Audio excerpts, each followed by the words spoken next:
శోకస్థాన సహస్రాణి భయస్థాన శతాని చ దివసే దివసే మూఢమా విశంతి న పండితం.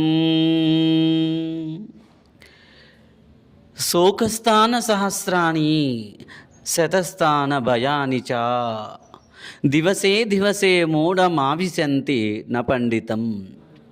మూర్ఖులకు వందలో వేలలో సమస్యలు వచ్చినప్పటికీ మూర్ఖుడు ఎప్పుడు భయపడుతూ కృంగిపోతూ ఉంటాడు.